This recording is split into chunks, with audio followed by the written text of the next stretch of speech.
Hi guys, my name is Betty, the Penny Saver, and in today's video I want to share with you guys how to create a Christmas budget. If you are interested in how to save more money for around the Christmas holidays, then please check out my previous video where I share some tips on how to save money for Christmas. I know we're already pretty much in November and you're wondering like it's already too late to be saving money for Christmas, and let me just tell you, no, it is not late. You can always start a budget at any time of the year, and especially if you really want to stick within your price limits to prevent yourself from dipping into credit cards or from borrowing money from other people. Let me just show you a simple step on how to create a budget. I'm going to give you guys an example on how to budget. In this, for instance, for me, I know I have to give one gift for sure for Secret Santa gifts exchange within my family.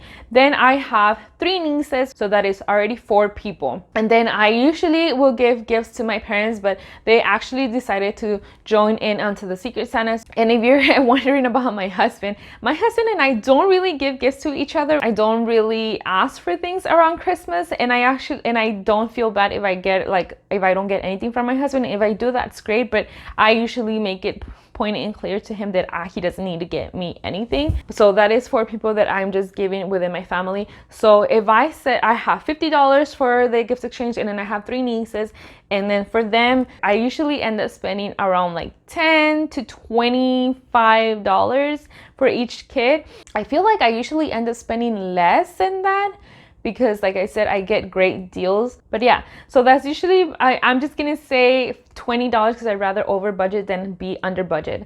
So let's say I do $20 for each child, and like I said, my taller is definitely gonna take like $10 or less, because it's probably just gonna be like some sort of like learning toy or a piece of clothing item. So that comes down to 50 plus 20 plus 20 plus 20, 110. So you get the total amount of people that you want to give to, then you set a limit of how much you want to spend for those specific people, and then you add that total amount. So that gives you the total budget that you need to be saving for by the time that you want to save for.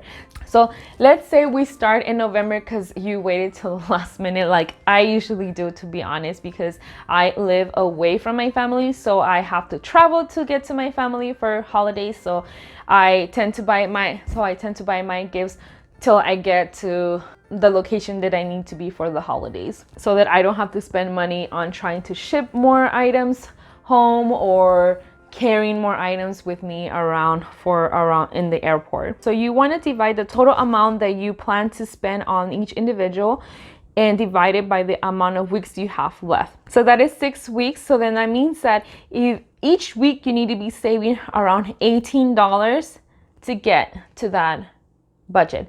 But if you really want to get a good deal, I would probably recommend to save it for 4 weeks. Really want to start looking out for the gifts like before December. So let's say we divide it by 4 weeks. So then that means that we need to save around $27 every single week. So since we get paid bi-weekly, that means that we actually just have 2 paychecks. So actually, I just realized that in November we get 3 paychecks. So I have to divide my total budget amount divided by 3 paychecks. So that means that I need to save around $36 each paycheck to total an amount of $110 by the end of the month. And that's actually pretty easy I feel like $36 is pretty easy and a fair amount that you can put aside each paycheck to save towards a gift exchange. And that is just simply how you do a budget, to figure out how much money you want to give to people and how much money you need to actually save by a certain amount of time, so that you can get that money instead of going into debt by using your credit cards or by borrowing money from other people. Alright guys, so that is it for this video. Please check out my previous video where I share some tips on how to save money for Christmas. And thank you guys so much again for being here with me today, and I hope to see you around on the next video. Adios!